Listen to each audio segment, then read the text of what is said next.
बिस्मिल्लाहिर्रहमानिर्रहीम। मैं आज अपने फैसलाबाद के शहरियों से एक रिक्वेस्ट करना चाहता हूँ, एक अपील करना चाहता हूँ कि जैसे कि आपको पता है कि हुकूमत पंजाब ने बसंत और काइट फ्लाइंग के ऊपर बड़ी सख्ती से पाबंदी आयद की है। ये देखने में आया है कि कुछ लोग इसको वायलेट करने के लिए कॉल दे रहे हैं बसंत की।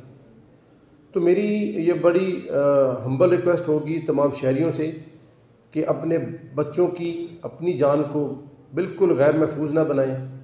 पतंगबाजी एक ऐसा फेल है, एक ऐसा खेल है जिससे कि बहुत सारी इंसानी जानों का नुकसान होता है।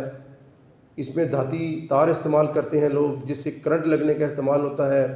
बच्चों की, बड़ों की अमवात छत से गिरकर होती है। पतंगे पकड़ते हुए लोग एक्सीडेंट की वजह से नुकसानदेह होते हैं। इसके अलावा ये जो पतंग मैन्युफैक्चर करने वाले हैं, ये लोग इस चीज़ का बिल्कुल ख्याल नहीं करते कि जो धाती तार होती है उसको सरेआम मार्केट में आम डोर के तौर पे बेचने के लिए कहते हैं। इससे हाथों के ऊपर कट लग सकते हैं। किसी मोटरसाइकिलिस्ट को अगर आप देखें कि तार की वजह से हादसा पेश आ सकता है। इसके ऊपर कानून बहुत सख्त है। 3 साल की कैद या 1 लाख रुपये जुर्माना या दोनों सज़ाएँ हो सकती हैं। फैसलाबाद पुलिस आपके जानो माल के तहफ़्फ़ुज़ के लिए हर वक्त कोशा है।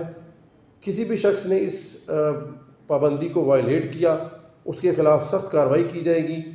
हम मसाजिद में भी ऐलानात करा रहे हैं, अपने गली मोहल्लों में बैनर और पोस्टर भी लगा रहे हैं और आपसे ये रिक्वेस्ट भी कर रहे हैं कि अपने इर्द गिर्द अगर आप इस वायलेशन को देखते हैं तो रेस्क्यू 15 का जो नंबर है 15 उस पर कॉल भी करें।